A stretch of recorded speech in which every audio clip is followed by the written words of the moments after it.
喺地鐵調景嶺站 A2 出口啊，過咗第二條嘅黃斑馬線之後呢，就係去到將軍澳跨海大橋嘅單車徑嘅入口噶啦。條路好簡單，容易揾嘅啫，包你唔會迷失路嘅。單車徑嘅左手邊呢，有個街牌嘅，寫住唐賢街。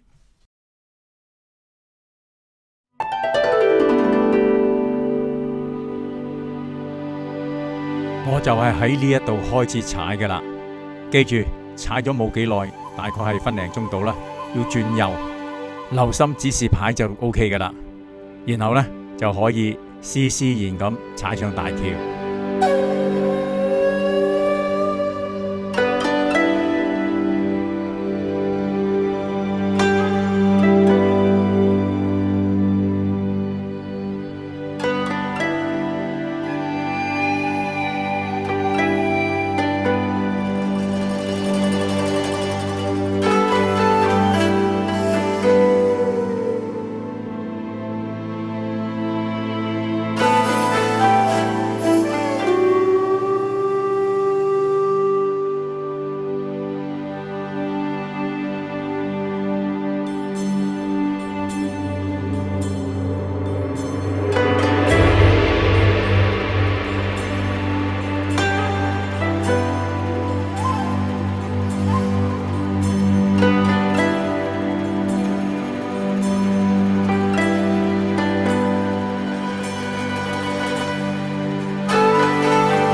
係啊，袋咧插落個豬鼻嗰度㗎。嚇！依家平咗好多啦。以前我買嗰陣，我都買咗個，不過冇用啫嘛。貴嘅，好貴嘅嘢都好鬼貴。好貴嘅，平咗啦，淘寶好多。佢專為